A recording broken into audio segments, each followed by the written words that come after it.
আমার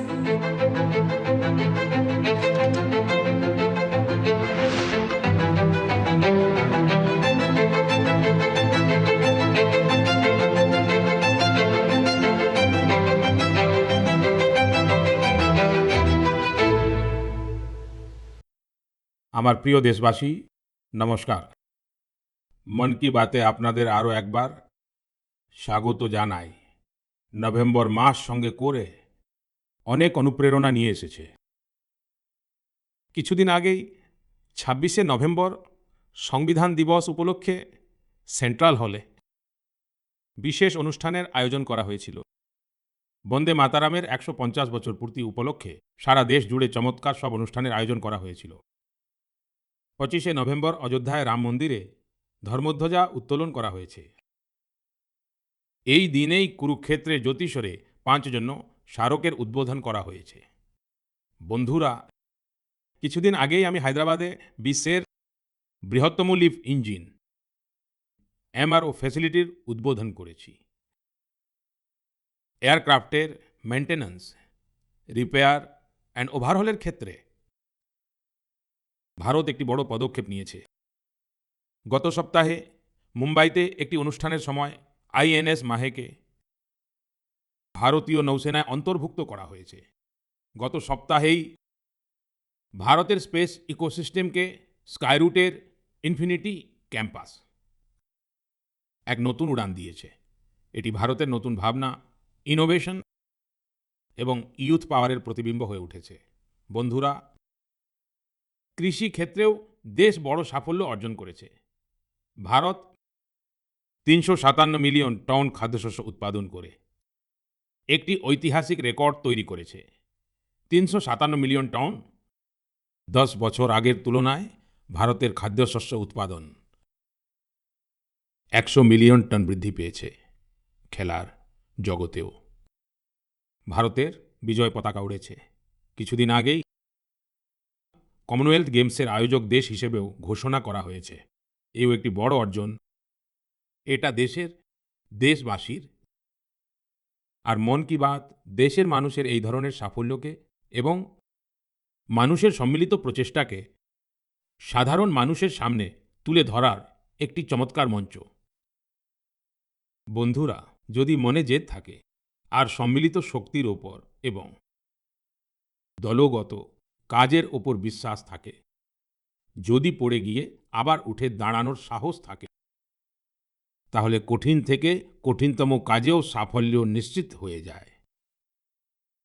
আপনারা সেই সময়ের কথা কল্পনা করুন, যখন স্যাটেলাইট ছিল না, জিপিএস সিস্টেম ছিল না, নেভিগেশনের কোনো সুবিধা ছিল না। তখনও আমাদের নাবিকরা বড় বড় জাহাজ নিয়ে সমুদ্রে বেরিয়ে পড়তেন এবং নির্দিষ্ট স্থানে পৌঁছতেন। এখন সমুদ্র ছাড়িয়ে বিশ্বের দেশগুলি মহাকাশের অনন্ত উচ্চতা মাপছে। চ্যালেঞ্জ সেখানেও একই, না কোনো জিপিএস সিস্টেম আছে, না যোগাযোগের সেই রকম ব্যবস্থা আছে। তাহলে আমরা কিভাবে এগিয়ে যাব? বন্ধুরা, কিছুদিন আগে সোশ্যাল মিডিয়ায় একটি ভিডিও আমার দৃষ্টি আকর্ষণ করেছে। এই ভিডিওটি ছিল ইসরোর একটি অভিনব ড্রোন প্রতিযোগিতার। এই ভিডিওতে আমাদের দেশের যুব সম্প্রদায় এবং বিশেষ করে আমাদের জেনজি মঙ্গল গ্রহের মতো পরিস্থিতিতে ড্রোন ওড়ানোর চেষ্টা করছিলেন। ড্রোন উড়ছিল, কিছু মুহূর্ত ভারসাম্য বজায় রাখত, তারপর হঠাৎ মাটিতে পড়ে যেত। জানেন কেন? কারণ এখানে যে ড্রোনগুলো উড়ছিল সেগুলোতে জিপিএসের সাপোর্ট একেবারেই ছিল না। মঙ্গল গ্রহে জিপিএস সম্ভব নয়, তাই ড্রোনের কাছে কোনো বাহ্যিক সংকেত ছিল না বা গাইডেন্স পাওয়া সম্ভব ছিল না। ড্রোনটিকে নিজের ক্যামেরা এবং ইনবিল্ট সফটওয়্যারের সাহায্যে উড়তে হতো। ওই ছোট্ট ড্রোনটিকে ভূমির প্যাটার্ন চিনতে হতো, উচ্চতা মাপতে হতো, বাধা বুঝতে হতো এবং নিজেই সুরক্ষিতভাবে নামার পথ খুঁজে বের করতে হতো। তাই ড্রোনগুলো একের পর এক পড়ে যাচ্ছিল। বন্ধুরা, এই প্রতিযোগিতায় পুনের একটি তরুণ দল কিছুটা সাফল্য পেয়েছিল। তাদের ড্রোনও অনেকবার পড়েছে, ক্র্যাশ করেছে, কিন্তু তারা হার মানেনি। বহুবার চেষ্টার পর এই দলের ড্রোনটি মঙ্গল গ্রহের পরিস্থিতিতে কিছুক্ষণ উড়তে সক্ষম হয়েছিল। বন্ধুরা, এই ভিডিওটি দেখতে দেখতে আমার মনে আরও একটি দৃশ্য ভেসে উঠল। সেই দিনটি যখন চন্দ্রযান 2 এর যোগাযোগ বিচ্ছিন্ন হয়ে গেছিল। কিছুদিন গোটা দেশ এবং বিশেষ করে বিজ্ঞানীরা কিছু মুহূর্তের জন্য হতাশ হয়ে পড়েছিলেন। কিন্তু বন্ধুরা, ব্যর্থতা তাদের থামাতে পারেনি। সেই দিনই তারা চন্দ্রযান 3 এর সাফল্যের গল্প লিখতে শুরু করে দিয়েছিল। এটাই কারণ যে যখন চন্দ্রযান 3 সফলভাবে ল্যান্ডিং করে, তখন তা শুধু একটি মিশনের সাফল্য ছিল না, সেটি ছিল ব্যর্থতা থেকে বেরিয়ে এসে তৈরি হওয়া বিশ্বাসের সাফল্য। এই ভিডিওতে যে তরুণদের দেখা যাচ্ছে, তাদের চোখে আমি সেই একই ঝলক দেখতে পেলাম। যতবারই আমি আমাদের যুব সমাজের পরিশ্রম এবং বিজ্ঞানীদের নিষ্ঠা দেখি, মন উৎসাহে ভরে যায়। তরুণদের এই নিষ্ঠাই উন্নত ভারতের অনেক বড় শক্তি।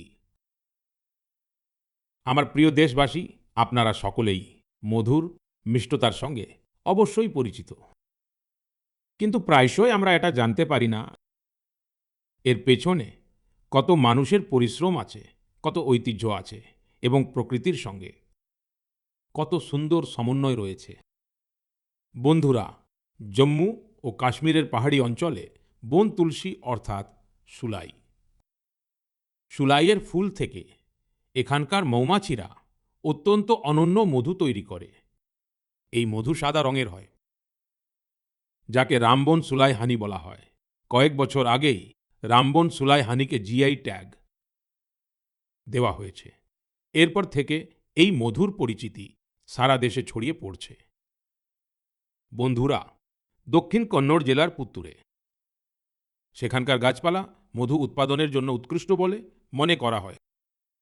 এখানে গ্রামজন্য নামের একটি কৃষক সংস্থা এই প্রাকৃতিক উপহারকে নতুন দিশা দেখাচ্ছে। গ্রামজন্য এখানে একটি আধুনিক প্রসেসিং ইউনিট তৈরি করেছে। ল্যাব, বটলিং, স্টোরেজ এবং ডিজিটাল ট্র্যাকিংয়ের মতো সুবিধা যুক্ত করা হয়েছে। এখন এই মধুই ব্র্যান্ডেড পণ্য হয়ে গ্রাম থেকে শহরে পৌঁছে যাচ্ছে। এই প্রচেষ্টার ফলে ২৫০০-এরও বেশি কৃষক উপকৃত হয়েছেন। বন্ধুরা, কর্ণাটকেরই তুমকুর জেলায় শিবগঙ্গা কালিঞ্জিয়া নামক একটি সংস্থার প্রচেষ্টা অত্যন্ত প্রশংসনীয়। এখানে প্রত্যেক সদস্যকে শুরুতে 2টি বি বক্স দেওয়া হয়। এইভাবে এই সংস্থাটি বহু কৃষককে তাদের অভিযানের সঙ্গে যুক্ত করেছে। এই সংস্থার সঙ্গে যুক্ত কৃষকেরা মধু সংগ্রহ করেন, চমৎকার প্যাকেজিং করেন এবং স্থানীয় বাজারে পৌঁছে দেন। এর ফলে তাদের লক্ষ লক্ষ টাকা আয়ও হচ্ছে। এমনই একটি উদাহরণ হল নাগাল্যান্ডের ক্লিফ হানি হান্টিং। নাগাল্যান্ডের চোকলাঙ্গন গ্রামে ছিয়ামনি ইয়াঙ্গন জনজাতি বহু শতাব্দী ধরে মধু সংগ্রহের কাজ করে আসছে। এখানে মৌমাছিরা গাছে নয়, বরং উঁচু পাথরের খাঁজে নিজেদের ঘর তৈরি করে। তাই মধু সংগ্রহের কাজটিও অত্যন্ত ঝুঁকিপূর্ণ। এই কারণে এখানকার মানুষেরা মৌমাছিদের সঙ্গে প্রথমে নম্রভাবে কথা বলে, তাদের থেকে অনুমতি নেয়, তাদের জানায় যে আজ তারা মধু নিতে এসেছে। এরপর তারা মধু সংগ্রহ করে। বন্ধুরা, আজ ভারত মধু উৎপাদনে নতুন রেকর্ড তৈরি করছে। 11 বছর আগে দেশে মধুর উৎপাদন ছিল ৭৬,০০০ মেট্রিক টন। এখন তা বেড়ে ১.৫ লক্ষ মেট্রিক টনেরও বেশি হয়ে গেছে। বিগত কয়েক বছরে মধুর রপ্তানিও ৩ গুণের বেশি বেড়েছে। হানি মিশন কার্যক্রমের অধীনে খাদি গ্রামোদ্যোগ ২.২ লক্ষেরও বেশি বি বক্স মানুষের মধ্যে বিতরণ করেছে। এর ফলে হাজার হাজার মানুষ রোজগারের নতুন সুযোগ পেয়েছে। অর্থাৎ দেশের বিভিন্ন প্রান্তে মধুর মিষ্টতাও বাড়ছে এবং এই মিষ্টতা কৃষকদের আয়ও বাড়াচ্ছে। আমার প্রিয় দেশবাসী, হরিয়ানার কুরুক্ষেত্রে মহাভারতের যুদ্ধ হয়েছিল, এ আমরা সকলেই জানি। কিন্তু যুদ্ধের এই অভিজ্ঞতাকে এখন আপনারা সেখানে মহাভারত অনুভব কেন্দ্রেও সাক্ষাৎ অনুভব করতে পারেন। এই অনুভব কেন্দ্রে মহাভারতের গাথাকে 3D light and sound show এবং ডিজিটাল টেকনিকের মাধ্যমে দেখানো হচ্ছে। 25শে নভেম্বর আমি যখন কুরুক্ষেত্রে গেছিলাম, তখন এই অনুভব কেন্দ্রের অভিজ্ঞতা আমাকে আনন্দে ভরিয়ে দিয়েছিল। বন্ধুরা, কুরুক্ষেত্রে ব্রহ্ম সরোবরের তীরে আয়োজিত আন্তর্জাতিক গীতা মহোৎসবে সামিল হওয়াও আমার জন্য খুবই বিশেষ একটা ব্যাপার ছিল। আমি এটা দেখে অত্যন্ত প্রভাবিত হয়েছি যে কিভাবে সারা বিশ্বের মানুষ দিব্যগ্রন্থ গীতার মাধ্যমে অনুপ্রাণিত হচ্ছেন। এই মহোৎসবে ইউরোপ এবং মধ্য এশিয়া সহ বিশ্বের অনেক দেশের মানুষ অংশগ্রহণ করেছিল। এই মাসের শুরুতে সৌদি আরবে প্রথমবার কোনো সার্বজনীন মঞ্চে গীতা উপস্থাপন করা হয়েছে। ইউরোপের লাতভিয়াতেও একটি স্মরণীয় গীতা মহোৎসব আয়োজিত হয়েছিল। এই মহোৎসবে লাতভিয়া, এস্তোনিয়া, লিথুয়ানিয়া এবং আলজেরিয়ার শিল্পীরা স্বতঃস্ফূর্তভাবে অংশগ্রহণ করেছিলেন। বন্ধুরা, ভারতের মহান সংস্কৃতিতে শান্তি ও করুণার অনুভূতি সবচেয়ে গুরুত্বপূর্ণ। আপনারা দ্বিতীয় বিশ্বযুদ্ধের কল্পনা করুন, যখন চারিদিকে বিনাশের ভয়াবহ পরিবেশ তৈরি হয়েছিল। এমন কঠিন সময়ে গুজরাটের নবানগড়ের জাম সাহেব মহারাজা দিগ্বিজয় সিং যে মহান কার্য করেছিলেন, তা আজও আমাদের অনুপ্রেরণা যোগায়।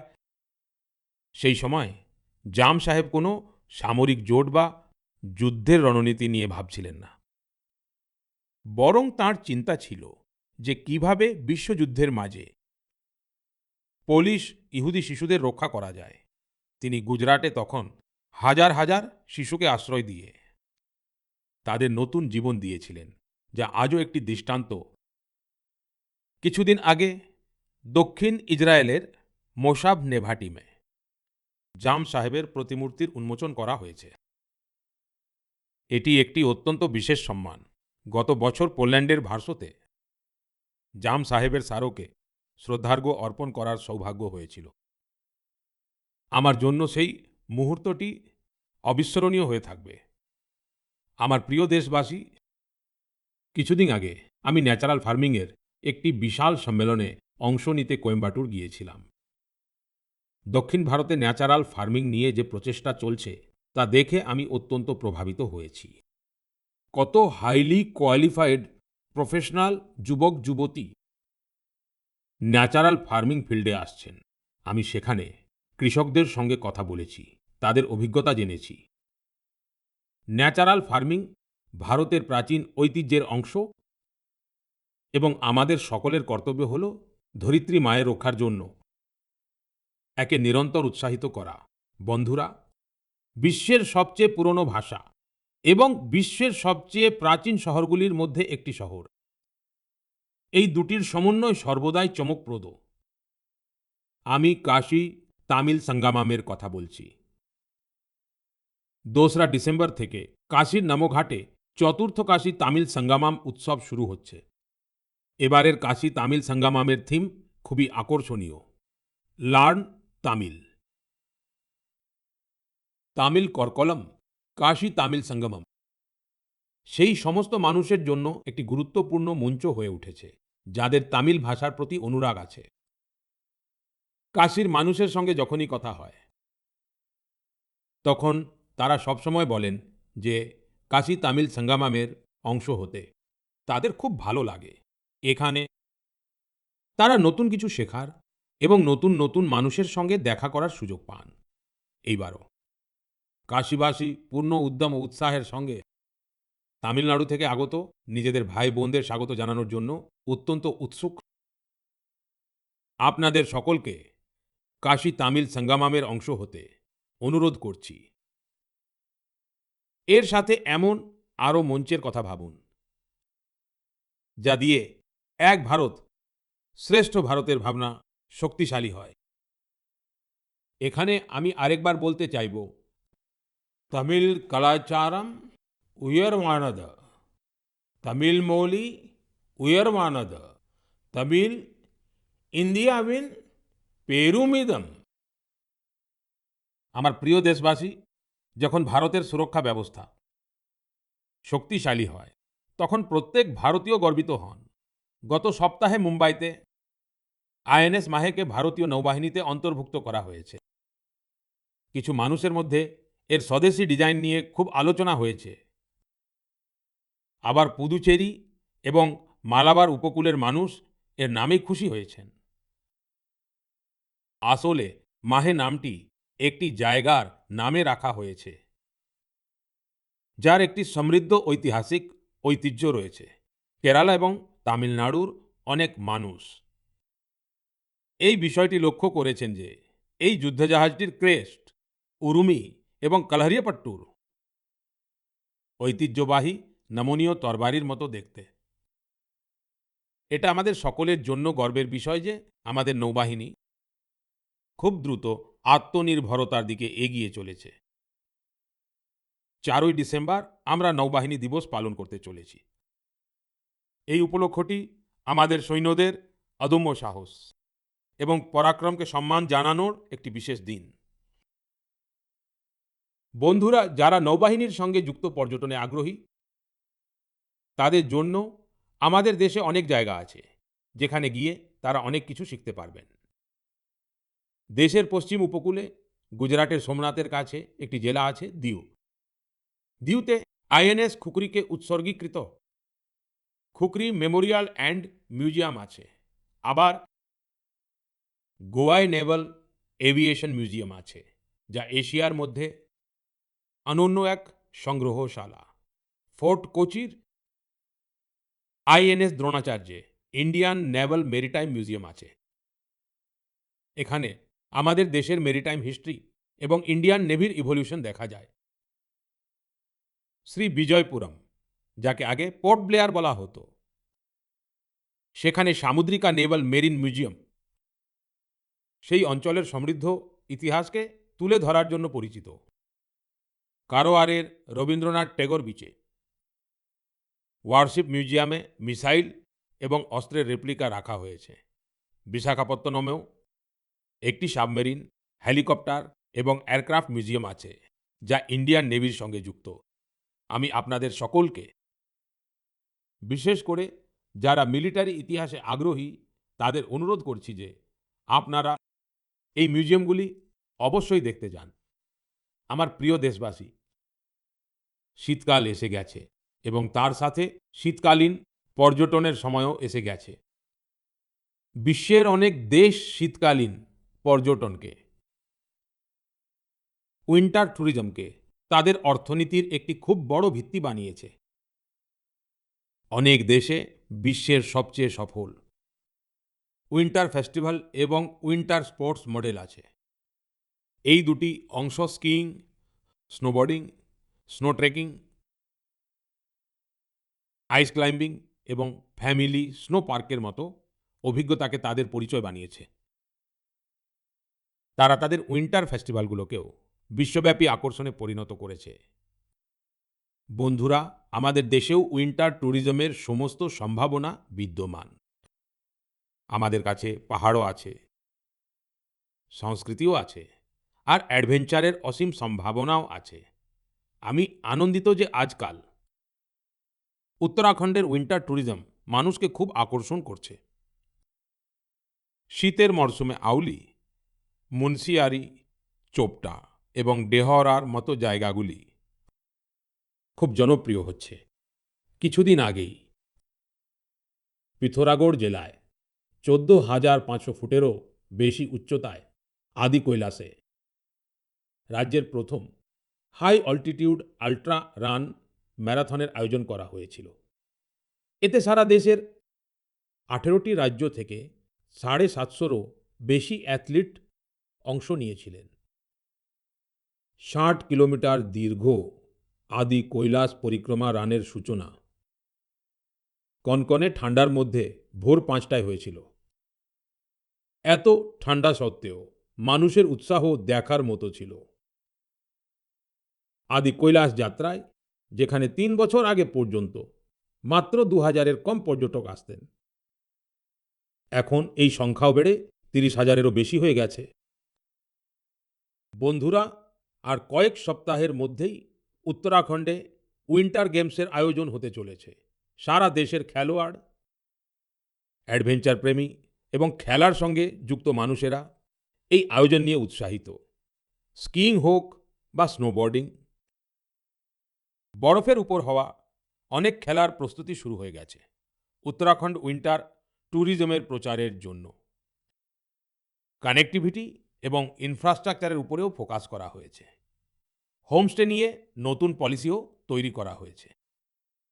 বন্ধুরা, শীতকালে ওয়েড ইন ইন্ডিয়া অভিযানেরও আলাদা জনপ্রিয়তা থাকে।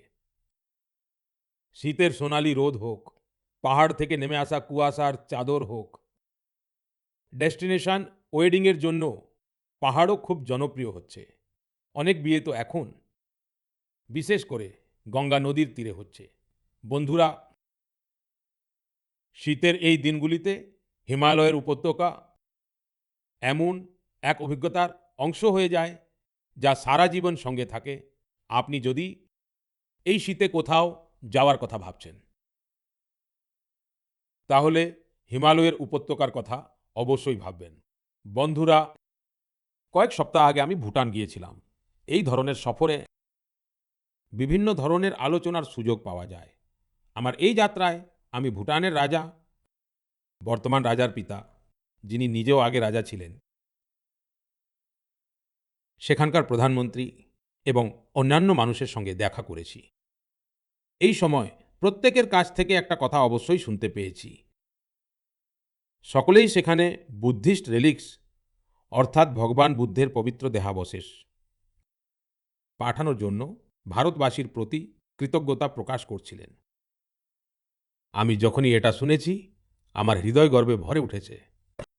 বন্ধুরা, ভগবান বুদ্ধের পবিত্র দেহাবশেষ নিয়ে অন্যান্য অনেক দেশেও এই রকম উৎসাহ দেখা গেছে। গত মাসেই ন্যাশনাল মিউজিয়াম থেকে এই পবিত্র দেহাবশেষগুলিকে রাশিয়ার কালমিকিয়াতে নিয়ে যাওয়া হয়েছিল, যেখানে বৌদ্ধ ধর্মের বিশেষ গুরুত্ব রয়েছে। আমাকে জানানো হয়েছে এগুলির দর্শনের জন্য রাশিয়ার দূর দূরান্ত থেকেও বহু সংখ্যক মানুষ সেখানে পৌঁছেছিলেন। এই পবিত্র দেহাবশেষগুলিকে মঙ্গোলিয়া, ভিয়েতনাম এবং থাইল্যান্ডেও নিয়ে যাওয়া হয়েছে। সব জায়গাতেই মানুষের মধ্যে ব্যাপক উৎসাহ দেখা গেছে। এগুলির দর্শনের জন্য থাইল্যান্ডের রাজাও পৌঁছেছিলেন। সমগ্র বিশ্বে ভগবান বুদ্ধের পবিত্র দেহাবশেষের প্রতি এত গভীর সম্মান দেখে সত্যি মনটা ভরে যায়। এটা শুনে খুব ভালো লাগে যে কিভাবে এই ধরনের কোনো উদ্যোগ সারা বিশ্বের মানুষকে একে অপরের সঙ্গে যুক্ত করার মাধ্যম হয়ে ওঠে। আমি আপনাদের সকলকে সর্বদা ভোকাল ফর লোকালের মন্ত্রকে সঙ্গে নিয়ে চলার কথা বলি। কিছুদিন আগেই G20 শিখর সম্মেলনের সময় যখন বিশ্বের অনেক নেতাকে উপহার দেওয়ার কথা এলো, তখন আমি আবার বললাম ভোকাল ফর লোকাল। আমি দেশবাসীর পক্ষ থেকে বিশ্ব নেতাদের উপহার প্রদানের সময় এই ভাবনাটি মাথায় রাখা হয়েছিল। G20-র সময় আমি দক্ষিণ আফ্রিকার রাষ্ট্রপতিকে নটরাজের ব্রজমূর্তি উপহার দিয়েছি।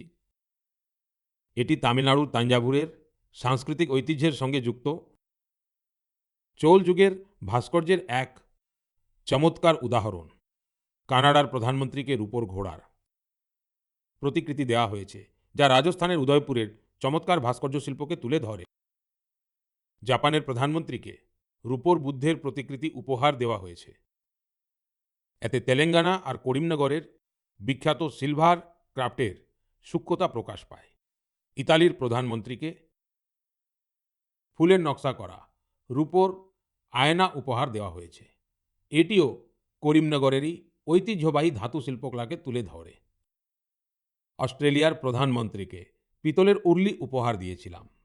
এটি কেরালার মুন্নারের এক উৎকৃষ্ট শিল্পকর্ম। আমার উদ্দেশ্য ছিল গোটা বিশ্ব ভারতের শিল্পকলা এবং ঐতিহ্য সম্পর্কে জানুক এবং আমাদের কারিগরদের প্রতিভা বিশ্বমঞ্চে স্থান পাক। বন্ধুরা, আমি আনন্দিত যে ভোকাল ফর লোকালের ভাবনাকে দেশের কোটি কোটি মানুষ নিজেদের জীবনের অংশ করে নিয়েছেন। এই বছর যখন আপনারা উৎসবের কেনাকাটার জন্য বাজারে গিয়েছিলেন, তখন একটি বিষয় আপনারা সকলেই অনুভব করেছেন। মানুষের পছন্দ এবং বাড়িতে আসা জিনিসপত্রের মধ্যে একটি স্পষ্ট ইঙ্গিত দেখা যাচ্ছিল। দেশ স্বদেশীর দিকে ফিরছে। মানুষ নিজেদের মন থেকে ভারতীয় পণ্য বেছে নিচ্ছিলেন। এই পরিবর্তন ছোট ছোট দোকানদাররাও অনুভব করেছেন। এইবার যুব সমাজও ভোকাল ফর লোকাল অভিযানকে গতি দিয়েছে। আগামী কিছুদিনের মধ্যে ক্রিসমাস এবং নতুন বছরে কেনাকাটার নতুন পর্ব শুরু হতে চলেছে। আমি আপনাদের আবার মনে করিয়ে দেব, ভোকাল ফর লোকালের মন্ত্র মনে রাখবেন। কিনুন সেটাই যা দেশে তৈরি হয়েছে, বিক্রি করুন সেটাই যাতে কোনো দেশবাসীর পরিশ্রম জড়িয়ে আছে। আমার প্রিয় দেশবাসী, ভারতীয় ক্রীড়া ক্ষেত্রে এই মাসটি সুপারহিট হয়েছে। এই মাসের শুরুটা ভারতীয় মহিলা দলের আইসিসি মহিলা বিশ্বকাপ জয়ের মাধ্যমে হয়েছিল, কিন্তু তারপরেও মাঠে আরও অনেক অ্যাকশন দেখতে পাওয়া গেছে। কিছুদিন আগেই টোকিওতে ডিফ অলিম্পিক্স হয়েছে, যেখানে ভারত তার সর্বকালের সেরা পারফরমেন্স প্রদর্শন করে 20টি মেডেল জিতেছে। আমাদের মহিলা খেলোয়াড়রাও কবাডি বিশ্বকাপ জিতে ইতিহাস রচনা করেছেন। পুরো টুর্নামেন্টে তারা অসাধারণ প্রদর্শন করে প্রত্যেক ভারতবাসীর মন জয় করে নিয়েছেন। ওয়ার্ল্ড বক্সিং কাপ ফাইনালেও আমাদের খেলোয়াড়দের প্রদর্শন চমৎকার ছিল। তারা 20টি মেডেল জিতেছেন। বন্ধুরা, আমাদের মহিলা দল নিয়ে আরও বেশি আলোচনা হচ্ছে। ব্লাইন্ড ক্রিকেট বিশ্বকাপ জয়। বড় কথা হলো, আমাদের এই দল একটিও ম্যাচ না হেরে এই টুর্নামেন্ট জিতেছে। দেশবাসী এই দলের প্রত্যেক খেলোয়াড়ের জন্য অত্যন্ত গর্বিত। এই দলের সঙ্গে আমার প্রধানমন্ত্রীর বাসভবনে সাক্ষাৎ হয়েছিল। সত্যি এই দলের সাহস, তাদের উদ্দীপনা আমাদের অনেক কিছু শেখায়। এই জয় আমাদের ক্রীড়া ইতিহাসের অন্যতম সেরা জয়, যা প্রত্যেক ভারতীয়কে অনুপ্রাণিত করবে। বন্ধুরা, আজকাল আমাদের দেশে এন্ডুরেন্স স্পোর্টসের এক নতুন ক্রীড়া সংস্কৃতিও দ্রুত উঠে আসছে। এন্ডুরেন্স স্পোর্টস বলতে আমি এমন স্পোর্টস অ্যাক্টিভিটির কথা বলছি যেখানে আপনার ক্ষমতার পরীক্ষা হয়।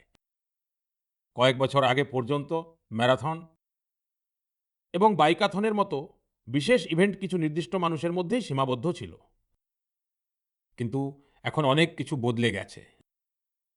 আমাকে জানানো হয়েছে যে সারা দেশে প্রতি মাসে 1500-ও বেশি এন্ডুরেন্স স্পোর্টসের আয়োজন করা হয়। এই ইভেন্টগুলিতে অংশ নেওয়ার জন্য অ্যাথলিটরা দূর দূরান্তে যান।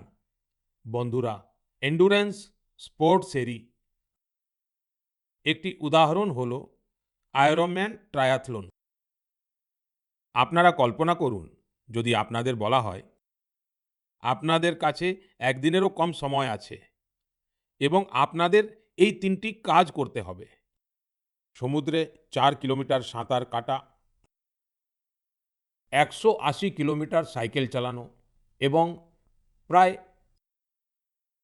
42 কিলোমিটার ম্যারাথন দৌড়ানো। তাহলে আপনারা ভাববেন যেটা কিভাবে সম্ভব, কিন্তু ইস্পাত কঠিন মনোবলের মানুষেরা এই কাজটিও সফলভাবে করে ফেলেন। তাই একে আয়রনম্যান ট্রায়াথলন বলা হয়। সম্প্রতি গোয়াতে এমনই একটি আয়োজন করা হয়েছিল। আজকাল এই ধরনের আয়োজনেও মানুষ স্বতঃস্ফূর্তভাবে অংশগ্রহণ করছেন। এমন আরও অনেক প্রতিযোগিতা আছে যা আমাদের তরুণ বন্ধুদের মধ্যে খুব জনপ্রিয় হচ্ছে। আজকাল অনেক মানুষ ফিট ইন্ডিয়া, সানডেজ অন সাইকেলের মতো অনুষ্ঠানে অংশ নিতে একত্রিত হচ্ছেন। এগুলোই ফিট থাকতে উৎসাহিত করছে। বন্ধুরা, প্রতি মাসে আপনাদের সঙ্গে দেখা করা আমার জন্য সবসময় এক নতুন অভিজ্ঞতা। আপনাদের কাহিনী, আপনাদের প্রচেষ্টা আমাকে নতুন করে অনুপ্রাণিত করে। আপনাদের বার্তায় আপনারা যে পরামর্শ পাঠান, যে অভিজ্ঞতা ভাগ করে নেন, তা থেকে আমরা এই অনুষ্ঠানে ভারতের বৈচিত্র্যকে অন্তর্ভুক্ত করার অনুপ্রেরণা পাই। যখন আমরা আগামী মাসে আবার দেখা করব, তখন 2025 শেষ হতে চলেছে। দেশের বেশিরভাগ অংশে ঠান্ডাও বাড়বে। শীতের এই মরশুমে আপনারা নিজের এবং নিজের পরিবারের বিশেষ যত্ন নেবেন। আগামী মাসে আমরা কিছু নতুন বিষয়, নতুন ব্যক্তিত্বদের নিয়ে অবশ্যই আলোচনা করব। অনেক অনেক ধন্যবাদ। নমস্কার।